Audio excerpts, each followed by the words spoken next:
Šiandien pristatysiu geriausią darbą, geriausią veiklą, geriausią karjerą lietuviams gyvenantiem Lietuvoje.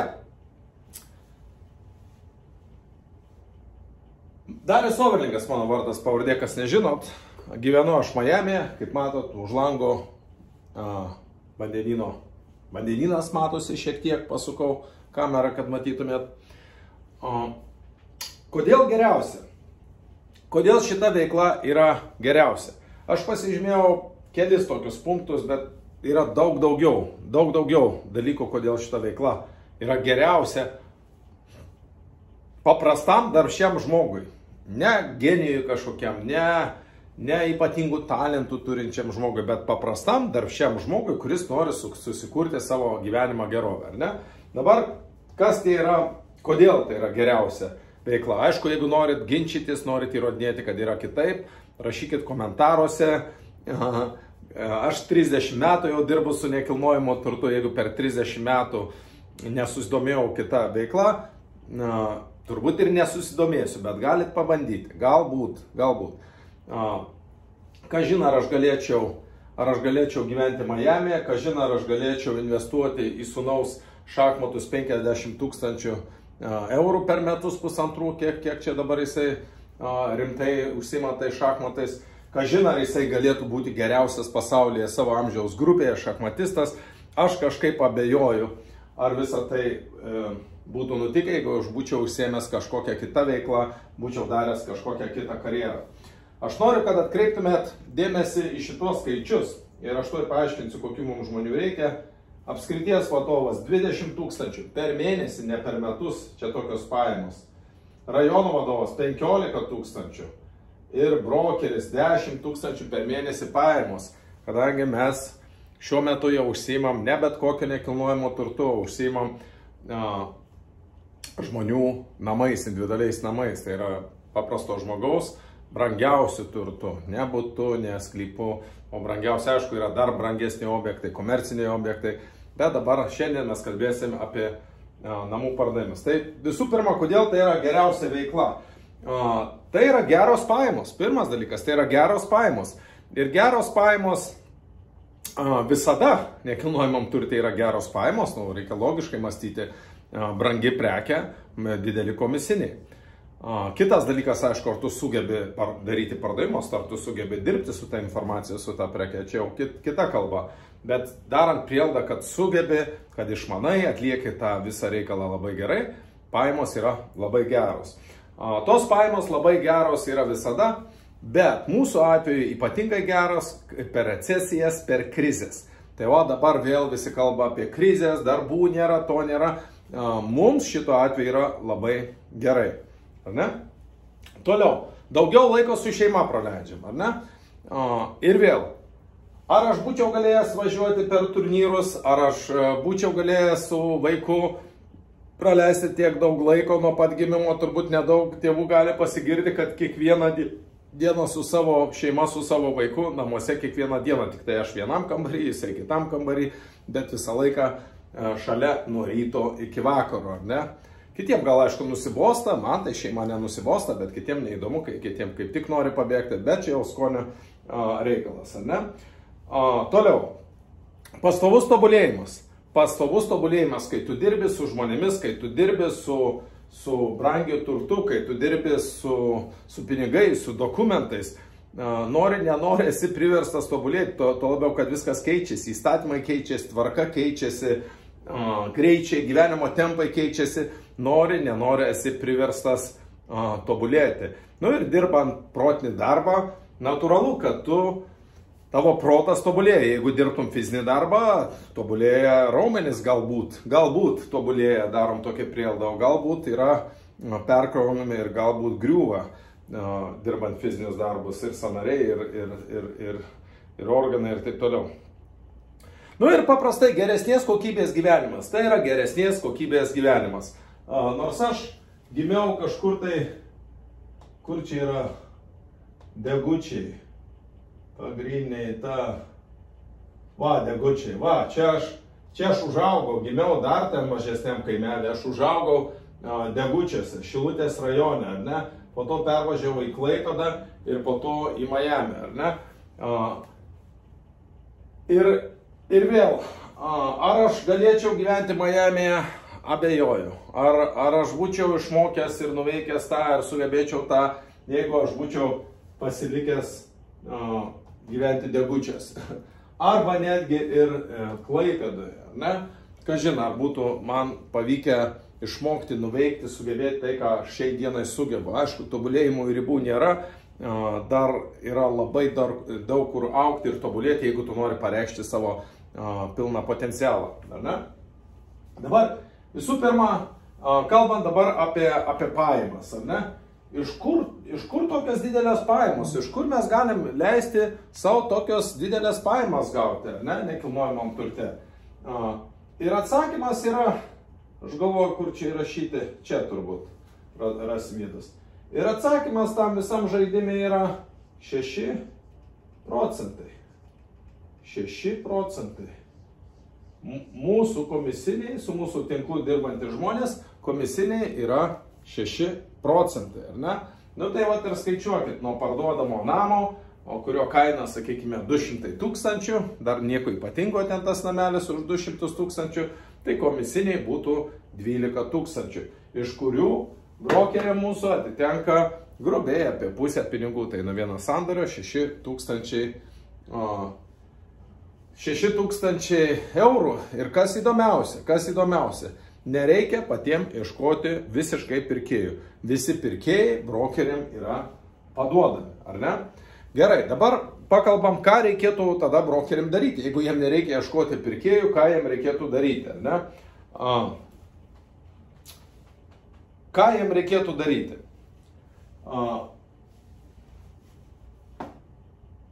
Namų apžiūros. Reiškiasi apsižiūrėti, važiuoti, žiūrint, kur tu dirbi, kokiam rajone. Čia yra jau brokerio veikla yra lokali, jau nelabai Klaipėdos ar Šilutės rajono brokeris nelabai gali dirbti Vilniuje, ar ne, pavyzdžiui, ar Kaune. Nu, galima teoriškai dirbti, galima, bet tai bus nelabai kokybiškas darbas, dirbti taip, kaip dirba visos agentūros. Gali bet kas pasirašyti tą sutartį, kaip dirba dauguma, turbūt dauguma, gal netgi visi Lietuvos agentai, pasirašyti tą sutartį, įdėti skelbimą į skelbėjo rodą, gali bet kas. Todėl jie rima tik tai 1%, 2 ar 3 procentus komisinių. Atvirai pasakius, aš nelabai suprantu, už ką jie ima, už nuotraukų padarymą ir patalpinimą skelbimų portale. Tai tą gali pats padaryti ir pats pardavėjas, gali padaryti bet kas. Mūsų 6 procentai komisinių yra pagrįsti labai kokybišku, labai intensyviu darbu. Ką jūs galite išgirsti kitose videose yra pagrindinė video medžiaga, ką dar papildomai reikėtų pasižiūrėti, aš įdėsiu po komentaruose, po šito video priseksiu ir galėsit aprašymę pasižiūrėti nuorodas, ar ne, kas, kaip mūsų lyderiai dirba, kas kiek uždirba. Dabar aš norėjau tik tai, kad vizualiai parodyti ant žemėlapio, kiek mums daugmaž reikia žmonių visoje Lietuvoje ir kokių žmonių reikia. Tai va, ką turi daryti brokeris, ar ne? Jisai daro apžiūrą savo rajone, važiuoja, apsižiūri objektus ir, reiškia, bendrauja su pardavėjais. Nesvarbu, ar pasirašo sutartį, ar nepasirašo sutartį, bet jis turi susitikti, pabendrauti, išsiaiškinti, kokia yra rinka, pažinti savo rinką, ar ne? Toliau, kai pasirašoma sutartis, 6 procentam komisinių, už mažiau mes net nedirbam. Kodėl? Todėl, kad mes žinom savo vertę, mes žinom savo pridėtinę vertę ir mes žinom, kokia yra pasiūla ir paklausa ir kokia yra pardavėjų situacija. Dabar objektų pasiūloje yra turbūt nuo 5 iki 10 kartų daugiau.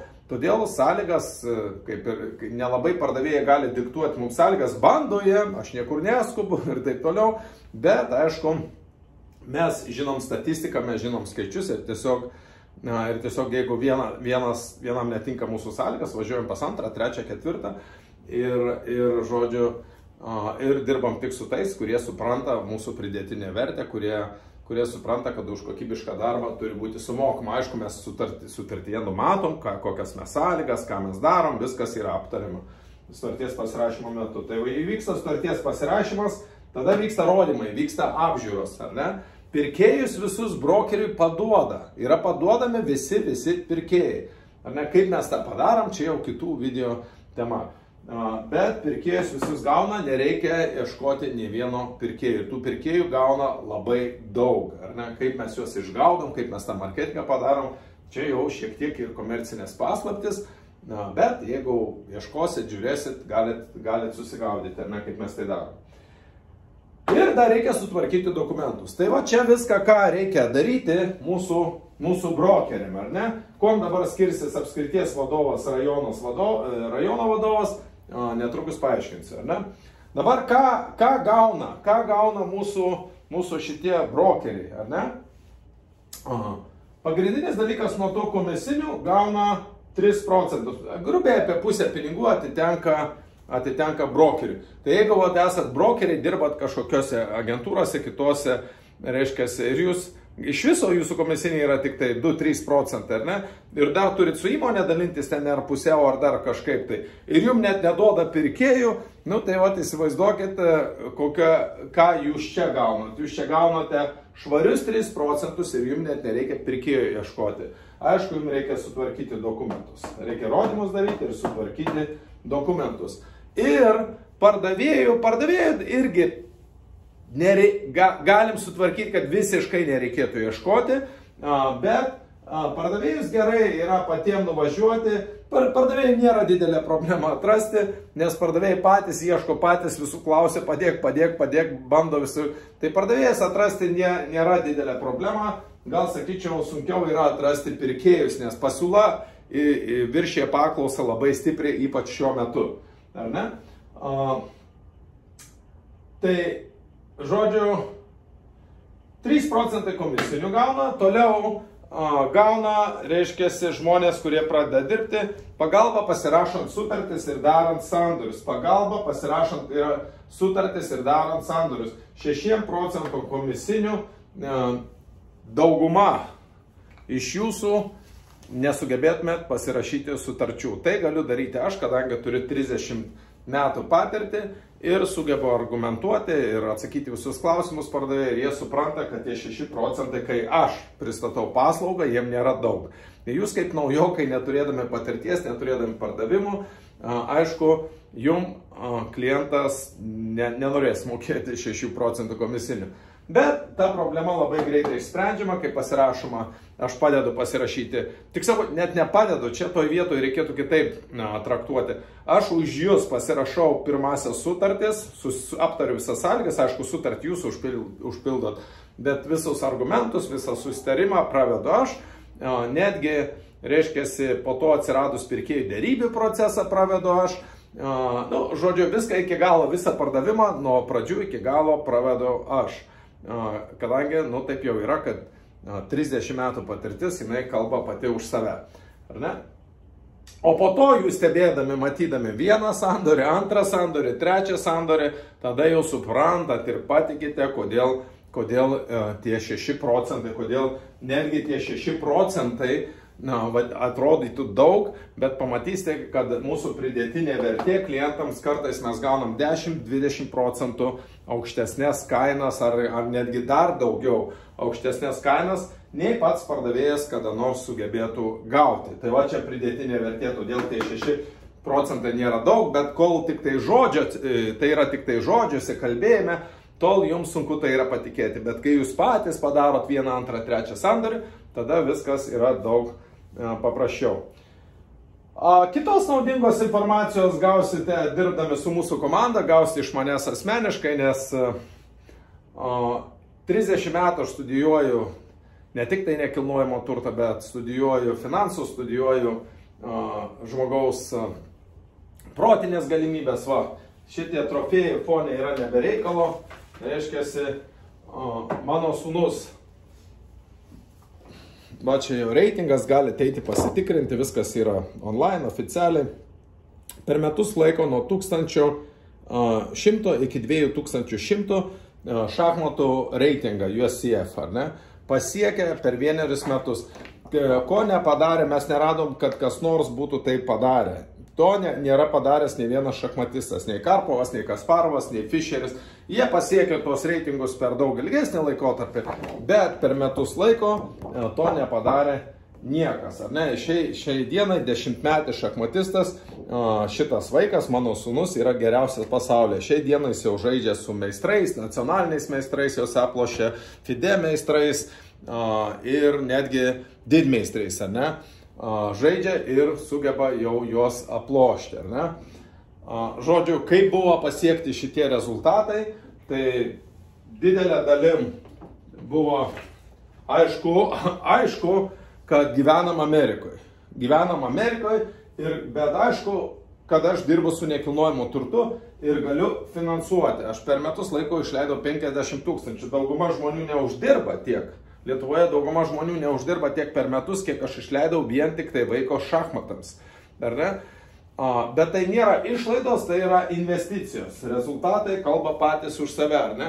Šitie visi trofėjai, šitie visi medaliai, trofėjai, dabar o čia pats šviežiausias gautas Floridoje. Pirma vieta užimta Floridai, bet jisai, čia greitieji šachmatai, medalių krūvos ir taip toliau. Va, bet viskas prasidėjo nuo vieno mažyčio trofėjo, viskas prasidėjo nuo šito trofėjo. Kaip mano sūnus sako, čia jam yra pats brangiausias trofėjas. Kodėl? Todėl, kad jis buvo pirmas, jisai pats mažiausias, ar ne?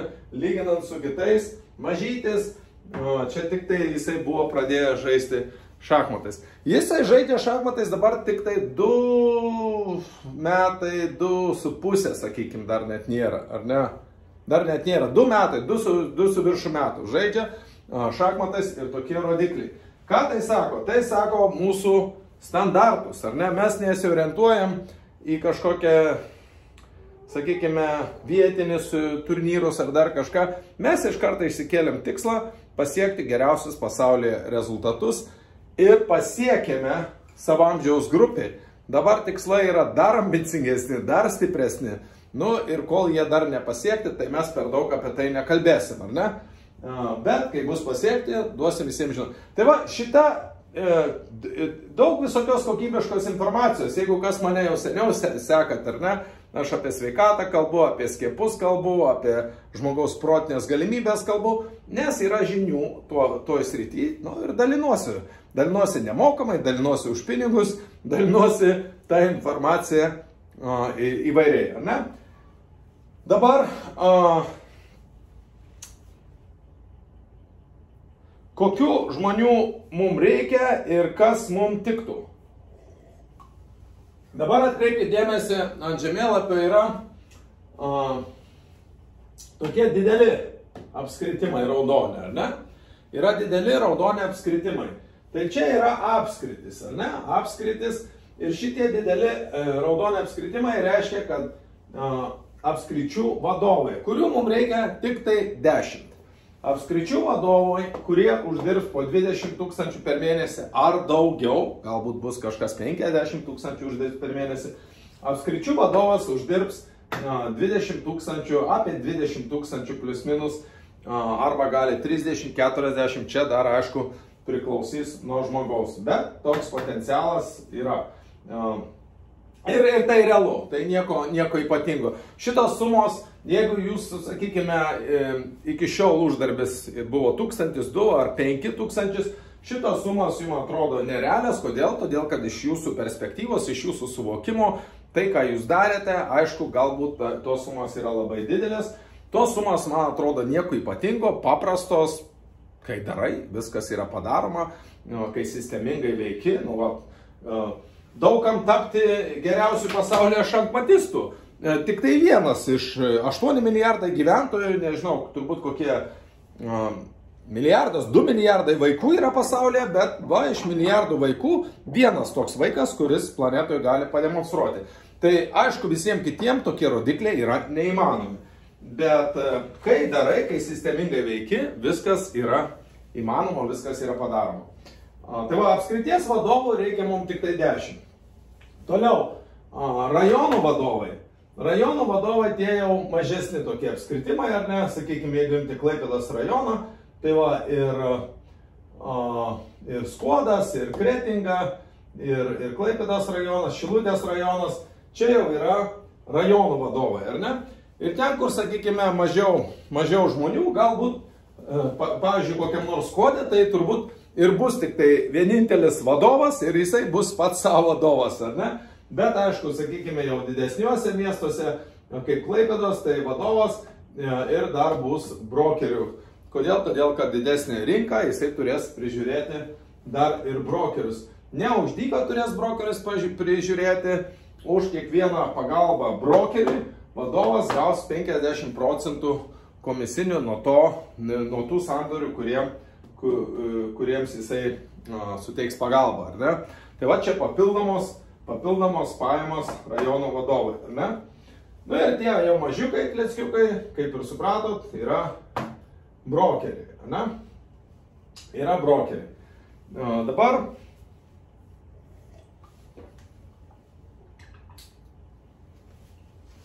kokie žmonės tiktų? Nu, visų pirma, suprantat, kad vietų skaičius ribotas, bet per daug nereikėtų nusiminti, nes tos vietų skaičius, tos vietos labai greitai gal ir neužsipildys per dieną, ar ne? Nes to paaiškinsiu aš sąlygas, kokiom sąlygom jūs galite pradėti dirbti, jungtis prie to tinklo. Ir ar verta, ar neverta, ir kam verta, kam neverta. Tai va, lygiai tiek pat, kiek bus sudarytos galimybės jums uždirbti, lygiai taip pat jums, kad startuoti šitoj pozicijoje, tiek reikės susimokėti už apmokymus, už pagalbą, už prisijungimą prie tinklo. Tai sakykime, apskrities vadovai turės susimokėti po 20 000. Bet ant visos apskrities bus reikalingas tik tai vienas žmogus. Pavyzdžiui, Šiaulių apskritis, 1, 2, 3, 5 rajonai, ar ne, reikalingas tik tai vienas toks žmogus. Panevėžio apskritis, Kauno apskritis, Klaipėdos apskritis, Tauragės, Telšių apskritis, Marijampolės, Alytaus, Vilniaus ir Utenos apskritis. Viskas. Čia reikia tik tai 10 žmonių. Bet visi 10 turės susimokėti po 20 000 startavus pradėjus dirbti iš karto, neišsimokėtinai. Nu, galima ten, sakykime, per porą savaičių ar per kiek išdėlioti tos, bet šiaip reikės sumokėti pinigus iš karto, visus tos 20 000. Todėl čia daugumai netiks šita pozicija, paprasčiausiai jūs neturėsite šitos sumos ir nežinosit, iš kur ją gauti, ne? Dabar kam tinka, kam apskritai tinka? Rajono vadovai turės mokėti po 15 000 ir brokeriai po 10 000, ne? Dabar, kom skiriasi brokeriai? Gal geriau startuoti brokerio, o po to apskrities vadovų? Paprasčiausiai, jeigu jūs startuosit nuo žemiau ir po to norėsit būti apskrities vadovu, ta pozicija tiesiog bus užimta, nebent kažkas nutiktų, apskrities vadovas išvažiuotų į užsienį ar dar kažkur, tai tada ta vieta atsilaisvintų. Bet pagrindinis dalykas, ką turit suprasti, didžiausia įtaka, kam pradžiai bent jau, kas gauna geriausius rezultatus, tai tie žmonės, kas daugiausiai pabendrauja su manim asmeniškai darant nekilnojamo turto sandorius. Kitaip tariant, kas gauna daugiausiai pagalbos, su kuo aš daugiausiai tvarkau kažkokius reikalus, sandorius, šitie ir gauna geriausius rezultatus. Tai va tie 10 žmonių, apskričių vadovai, daugiausiai gaus mano asmeninio laiko, daugiausiai pagalbos, individualiai, dirbant individualiai su konkrečiais sandoriais, reiškia, dirbsim, važiuos pas apskrities vadovas, važiuoja pas pardavėją, aš vedu darybas, aš bendrauju su juo, sutariu dėl kainų, dėl sąlygų ir taip toliau. Ir aišku, man turi 30 metų patirtį, tai yra lengva daryti tą žmogui, kuris to gyvenimą niekada nėra daręs, yra aišku tą daryti daug sunkiau. Tai va, vadovai gaus daugiausia laiko, daugiausia asmeninio mano dėmesio, po to rajono vadovai iš viso yra 50, ar ne? Kažkur tai apie 50 rajonų, aš tiksliai nepasakysiu, gal 51, gal kiek. Bet tada, reiškia, jau rajono vadovo brokeriai gaus jau asmeninės pagalbos labai mažai, o laikui bėgant iš vis nebegaus, bet jie gaus pagalbą iš rajonų vadovų, iš apskričių vadovų ir gaus, reiškia, grupinius apmokymus, grupinę tokią prezentacijas, grupinis apmokymus, ar ne? Pagrindinė problema, kodėl žmonės Lietuvoje neuždirba pinigų, kodėl, ne dėl to, kad nėra pinigų, bet aš manau, pagrindinė bėda yra tame, kad žmonės yra žema savivertė ir trūksta pasitikėjimo savim. Žema savivertė, netgi dabar, kas klausot, jūs galvojat, būtų gerai, jo norėčiau, kažin ar čia tiesa, ar įmanoma, kaip ir logiškai nekilnojamam turte turėtų būti geri pinigai, bet spėkite, ar atsiras pas jūs drąsos tai daryti, ne? Pas daugumą, aišku, neatsiras drąsos to daryti. Tai va, yra pasitikėjimo problema, bet kaip tik tai padedama, ar tai brokeriui, ar tai vadovai, kas tai bebu, kaip tik tai padedama sutvarkyti pirmą, antrą sandorį, spėkit, kas tada nutinka. Atsiranda tikėjimas, atsiranda pasitikėjimas ir netgi atsiranda godumas. Atsiranda godumas, tada pamato, kokios yra galimybė. Pagaliau aukso kasyklas, Overlingas parodė aukso kasyklas.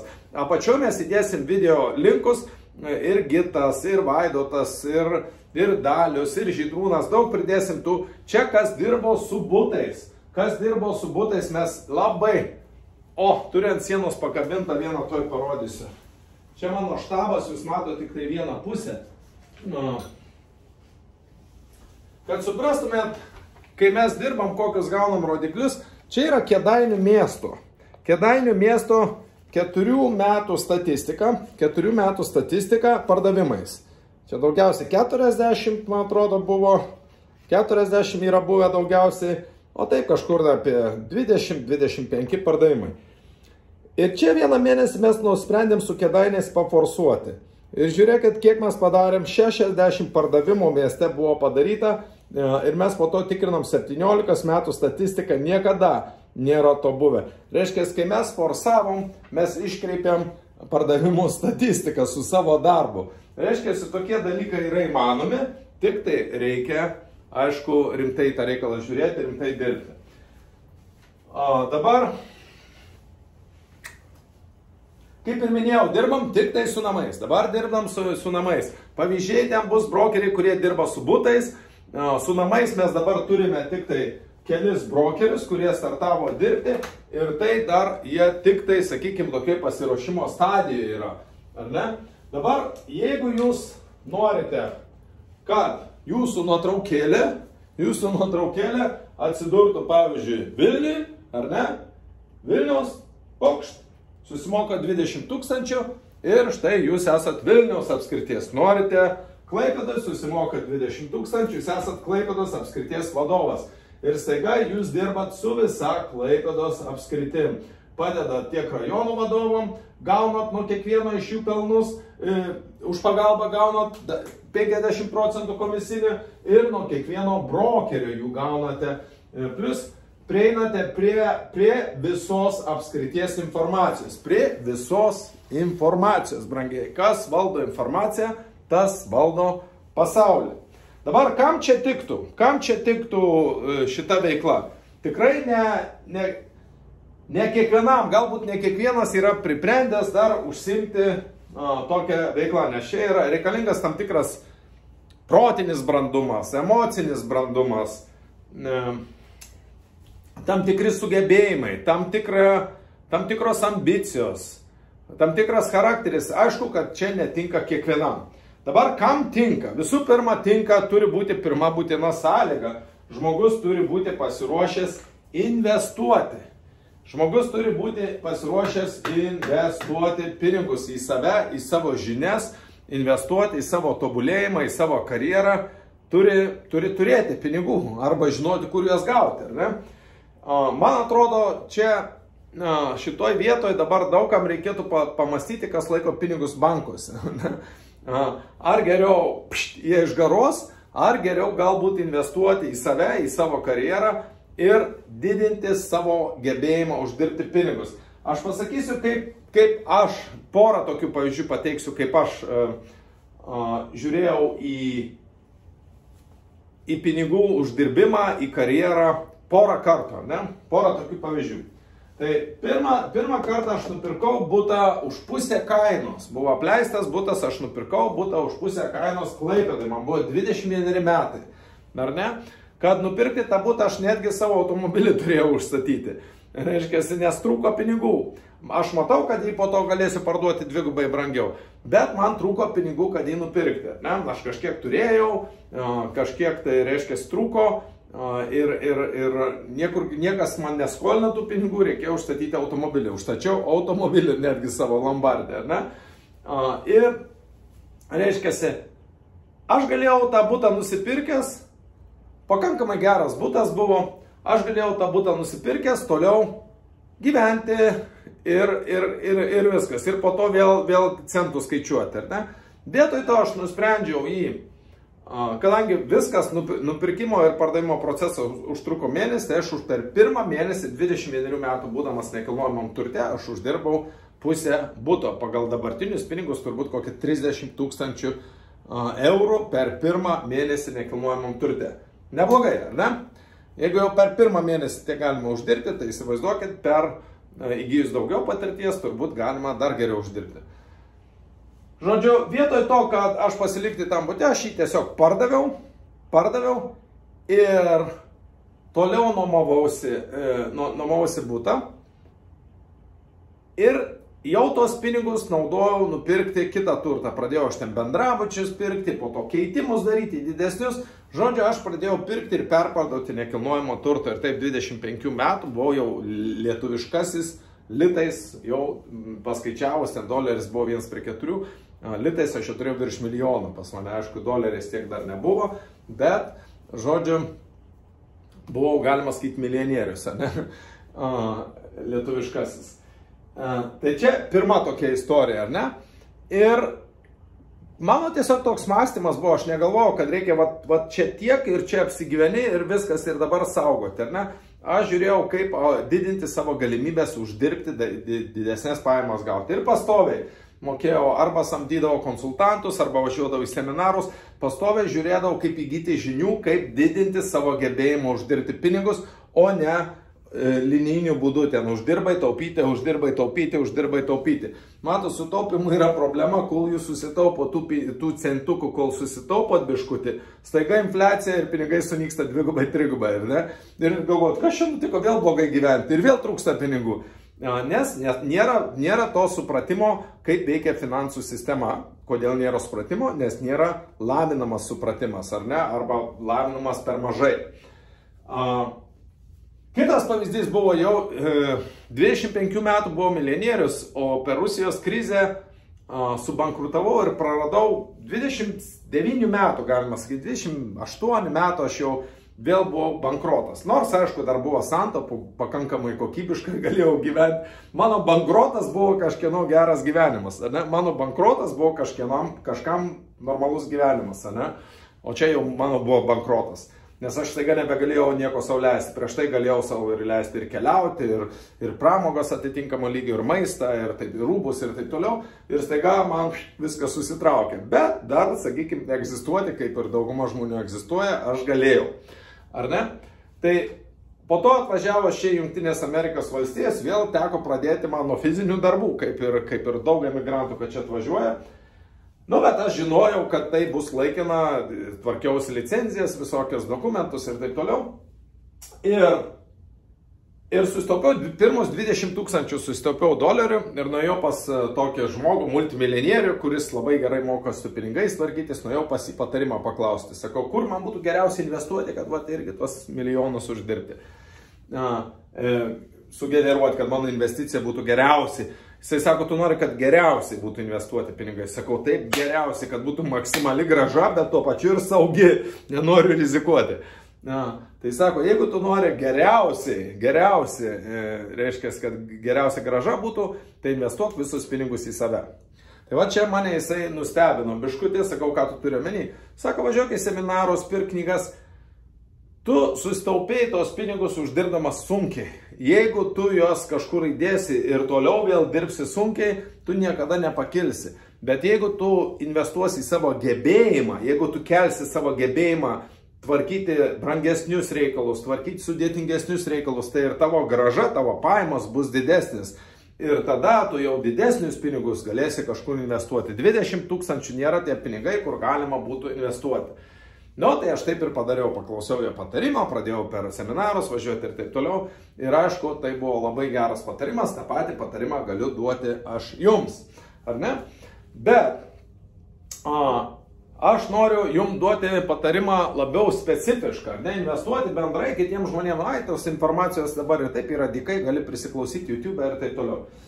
Aš siūlau tapti rajono vadovais ar apskrities vadovais ar brokeriais ir investuoti tuos pinigus į save tiem, kas ieško dabar pirkti namo, ar netgi būto, ar ne, jeigu ieškote pirkti namo, turit sunkiai sutaupytų savo pinigus, ypač kas turi tik dalinį mokėjimą, ten 10, 15, 20 tūkstančių ir norit nusipirkti namą, imti paskolą ir nusipirkti namą už 100 tūkstančių ar 50 tūkstančių ar kiek, aš manau, tai yra neprotinga daryti. Vietoj to geriau pradėkite dirbti, keiskite pilnai, nesvarbu jūs ten furistas, traktoristas ar kas ten, keiskite pilnai savo karjerą, meskite tos fizinius darbus, pradėkite dirbti su nekilnojimu turtu savo rajone, ten kur jūs gyvenate, ar Šilutėje, ar Telšiuose, ar kur. Taip jūs suprasite tą rinką ir taip tie 15 tūkstančių jūs tuos pinigus 15 tūkstančių ar 20 jau uždirbsit nekilnojimam turte.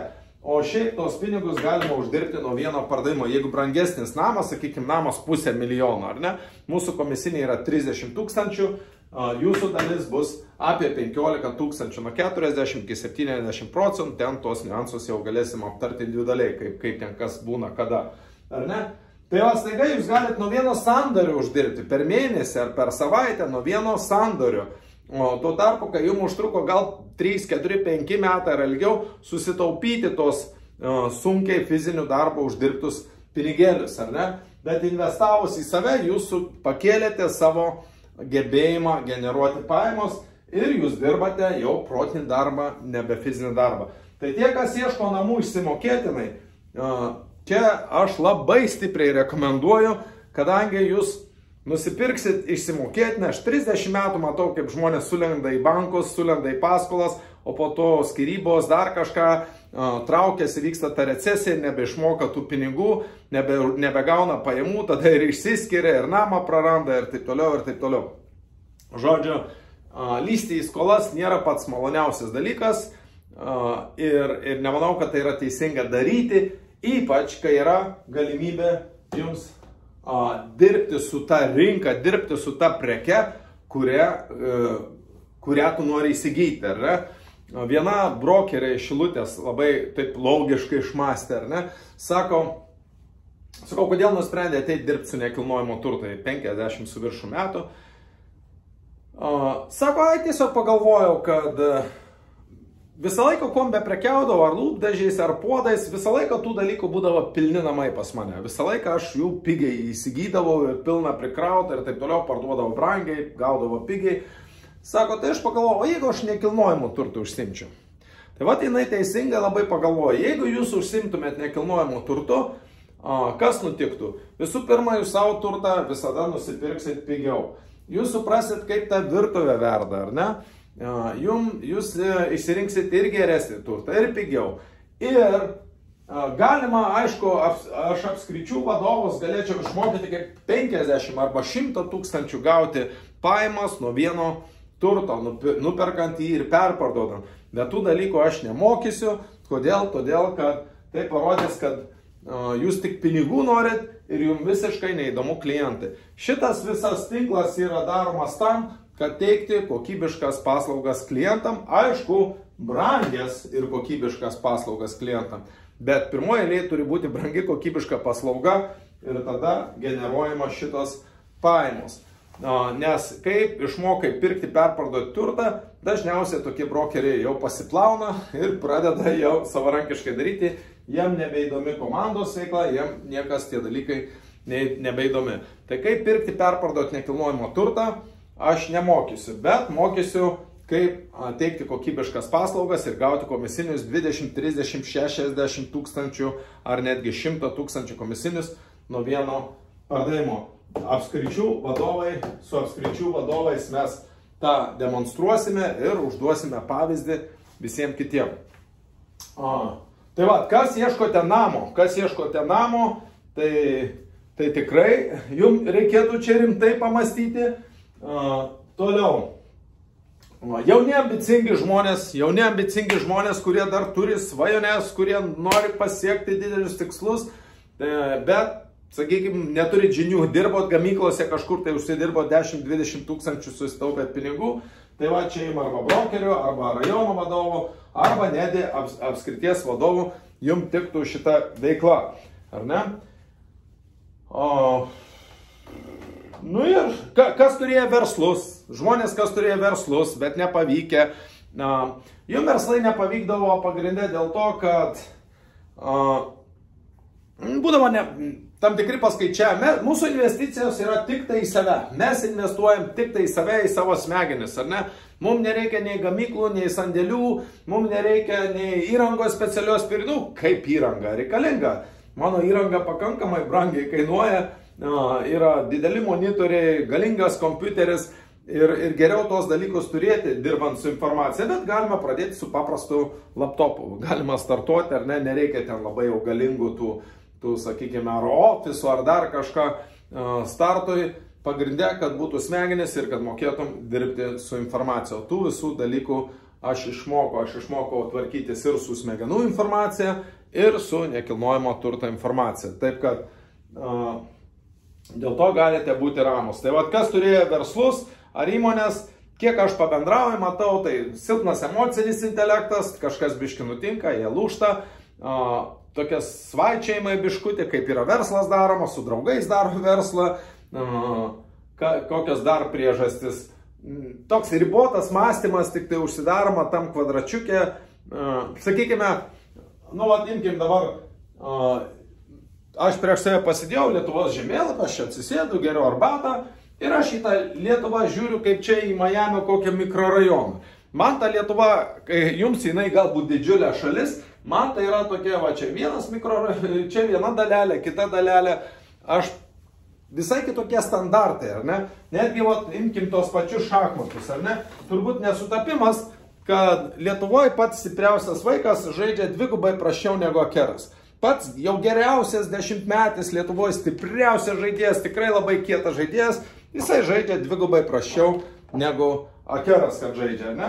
Kodėl? Todėl, kad yra kiti standartai. Lietuvoje to pakanka, o Amerikoje gyvenant, vis tiek Amerika, žinot, kaip Amerika yra standarto tokia kaip nustatytoja, ne? Nu ir aišku, čia kapitalas, pinigai ir visi tie dalykai reikalinga finansavimas. Ar ne? Tai va, kas įmonės, kas verslus yra turėję. Ar ne? Nu ir šiaip visiems, kas nori gyventi kokybišką gyvenimą.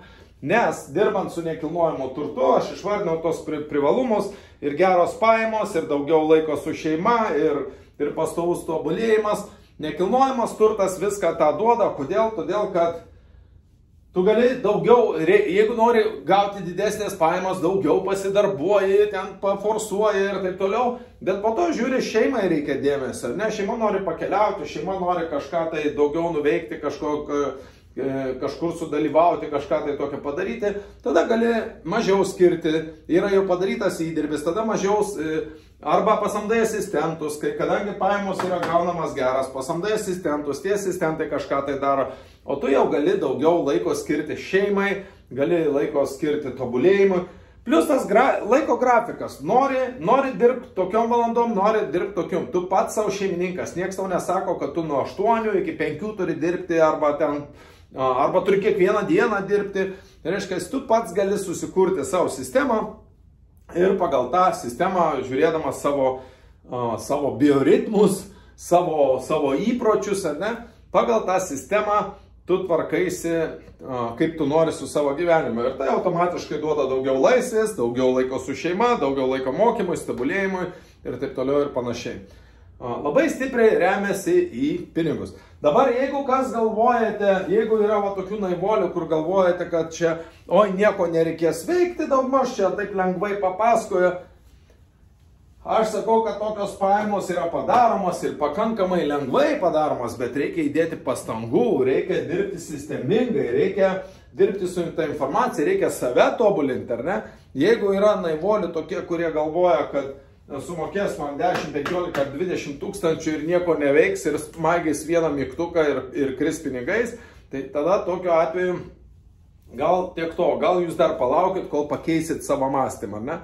Bet jeigu kas suprantat, kad reikia mokytis, reikia tobulėti, reikia sistemingai dirbti, reikia teikti kokybiškas paslaugas žmonėms, tai jūs esat mano komandos narys ir į perspektyvas gal netgi norėsit paprekiauti nekilnojamo turtų Miamyje. Nuo 25 metų yra atidaryta kompanija, mes pradedam supirkinėti nekilnojamą, jau investuoti, pirkti nekilnojamą turtą čia Floridoje ir greičiausiai per visoje Amerikoje, nes jeigu tu jau, sakykime, išvystė kažkokį modelį vienoje valstijoje, tai labai lengva tai yra pakopijuoti ir kitose valstijose.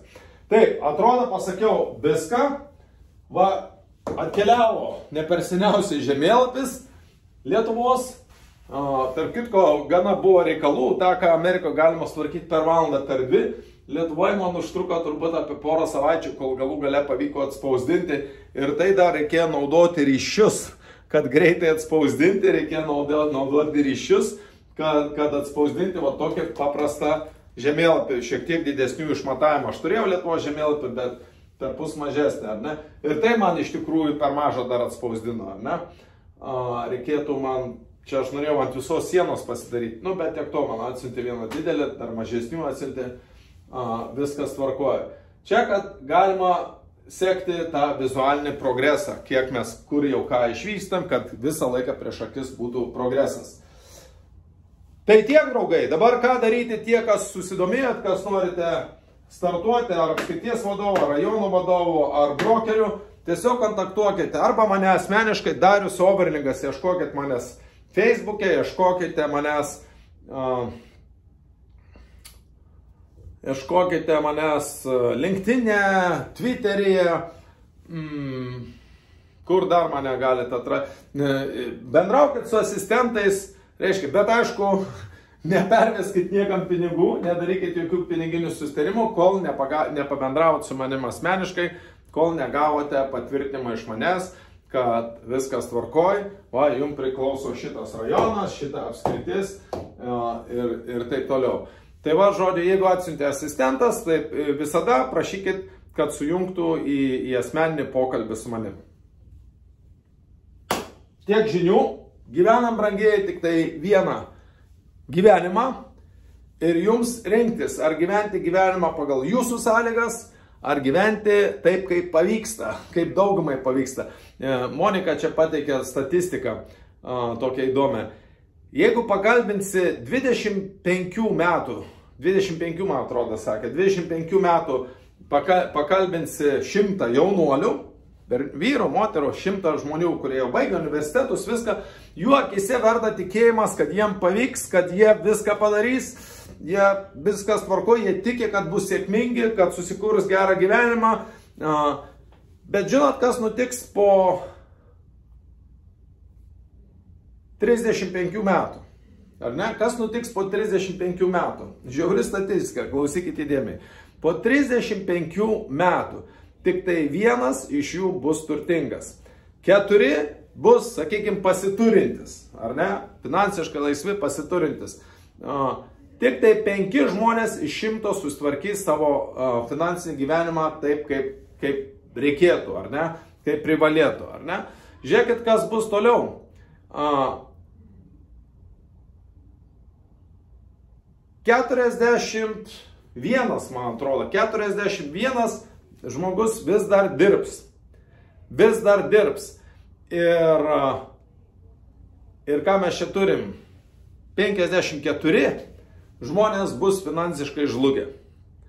54 žmonės, kai jiems bus 60, bus finansiškai žlugę. 41 žmogus dar turės dirbti, kad apmokėti sąskaitas, būdamas 60 metų.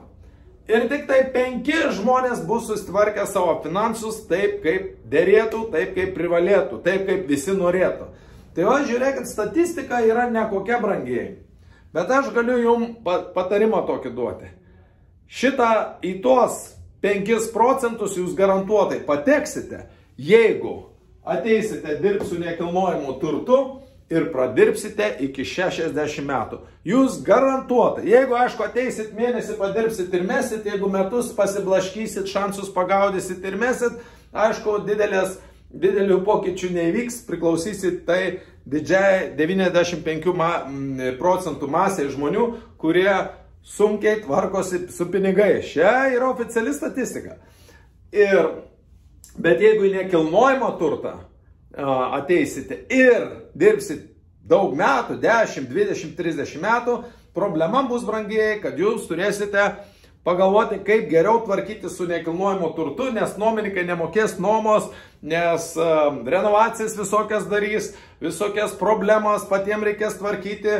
Žodžiu, visi norės tą jūsų nekilnojamo turtą pavogti, tiek fiziniai asmenys, tiek valdžia, tiek globalistai, Švabas, girdėjot, ką sakė, ar ne, nieko neturėsit ir būsit laimingi, tikslas atimti iš paprastų žmonių, atimti visą nekilnojamo turtą, sukišti į dėžutės, pasodinti ant paspirtukų ir kad jie būtų laimingi. Reiškiasi, tai va, bet jeigu į nekilnojamo turtą judėsit, tai turėtų viskas būti tvarkoje. Vis tiek turėsit problemų, bet kitokios rūšės, kitokios kokybės bus problemos. Tai va, kas išgirdot mane, kontaktuokit jau dabar, neatidėliokit rytoj, nesvarbu, aš gyvenu Miami, yra 7 valandų laiko skirtumas, ar ne? Tai jūs galite kontaktuoti mane ir 12 nakties, ir 1, ir 2, kontaktuokite dabar. Jeigu jums kažkur tai viduj, kažkur žarnyne sutviksėjo, kad reikia taip daryti, nors jums emocijos ir baisu, visokias abejonės kyla ir taip toliau, ne, jeigu jums intuicija sako, kad reikia judėti į priekį, kad tai, ką aš pasakiau, yra teisybė, kad logiškai viskas skamba, tai reikėtų judėti į priekį. 30 metų paruošinėję žmonės, esu Lietuvoje daug lyderių paruošęs, kurie po to apsivogia, arba konkuruoja, arba kitaip nesąžiningai pasielgia, bet esmė tame, kad jie visi turi pripažinti, kad perėmė mano patirtį ir susikūrė savo kokybišką gyvenimą Lietuvoje. Jeigu būtų ilgiau su manim dirbę, galbūt būtų ir Amerikoje susikūrę kokybišką gyvenimą, bet jiem pakako Lietuvoje. Kągi, tai va tokia karjera, aš manau, kad tai yra pati geriausia karjera, tai yra top karjera, tai yra geriausia veikla, geriausia karjera, daugelį prasmių, tai kiti net nevadina tai darbo ar bizniu, tai vadinama gyvenimo būdu, tiesiog aukštesnės kokybės gyvenimas, ar ne? Kiti, aišku, pavydė ir sako, brokeriai tupi, brokeriai tokie, brokeriai bukia ar dar kažką, nu, matot, turbūt yra tų brokerių visokių, ar ne? Ir atvirai pasakius, Lietuvoje kaip dirba dauguma brokerių, jie nedirba, jie gaudo šansus. Kaip mes dirbam, mes tikrai dirbam. Mes tikrai profesionaliai dirbam, įdedam daug pastangų, daug pasiruošimų su informacija, patys save tobulinam. Mes tikrai labai daug dirbam, ar ne? Kiti tik tai, sakykime, šansus gauda ir tai patinka jiem būti nekilnojamam turte, nes pasirodo, tų šansų galima daug pagauti. Dar kitas padrasnimas, kad dabar ta recesija, krizė ir taip toliau, aš 2008 metais sukūriau modelį, kuo didesnė krizė, tuo mums didesnės pajamos. Kaip mes tą padarom, tai čia jau skambinkit individualiai paaiškinsiu, ar ne? Tiesiog logiška taip yra daryti ir pradirbus tiek metų 3 pasaulio šalyse, nėra taip jau sudėtinga ir padaryti. Tai krizė mums yra gerai, kai visi dabar vargstas, kurstas, žudosi, reiškiasi, darbų neturi ir taip toliau, mums yra gerai. Nu, tiesiog taip yra išmintinga tvarkyti su pinigais, išmintinga tvarkyti su verslu, su savo laiku, su savo gyvenimu. Ačiū uždėmesi, buvo Darius Overlingas iš Miamio. Tiesa, kas norite, taip tik paklausyti apmokymų, patarimų ir taip toliau, pridėkite prie Facebooko namų brokeriai. Namų brokeriai YouTube'as, namų brokeriai Facebookas, ar ne?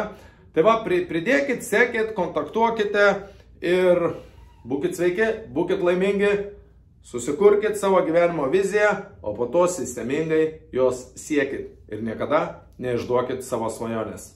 Iki.